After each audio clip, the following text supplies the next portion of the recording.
ನಾಲ್ವಡಿ ಕೃಷ್ಣರಾಜ ಒಡೆಯರ್ ಬಗ್ಗೆ ಅಪಾರ ಗೌರವವಿದೆ.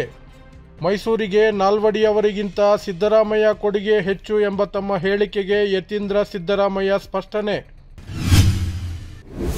ಧರ್ಮಸ್ಥಳ ದೂರು. ಬೆಳ್ತಂಗಡಿಗೆ ಆಗಮಿಸಿದ ಎಸ್ಐಟಿ ತಂಡ ಇಂದು ತಲೆಬುರುಡೆ ಸ್ಥಳ ಮಹಜರು ಪ್ರಕ್ರಿಯೆ.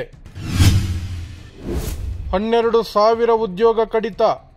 ಭಾರತದ ಅತಿ ದೊಡ್ಡ ಐಟಿ ಪೂರೈಕೆ ಕಂಪನಿ ಟಿಸಿಎಸ್ ಘೋಷಣೆ. ಸುಡಾನ್ ಅಂತರ್ಯುದ್ಧ. ಅರಸೇನಾ ಪಡೆ ದಾಳಿಗೆ ಒಂದೇ ಗ್ರಾಮದ 50 ಮಂದಿ ಮೃತ್ಯು.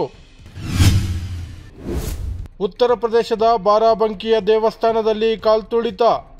ಕನಿಷ್ಠ 2 ಮೃತ್ಯು, 30ಕ್ಕೂ ಅಧಿಕ ಮಂದಿಗೆ ಗಾಯ.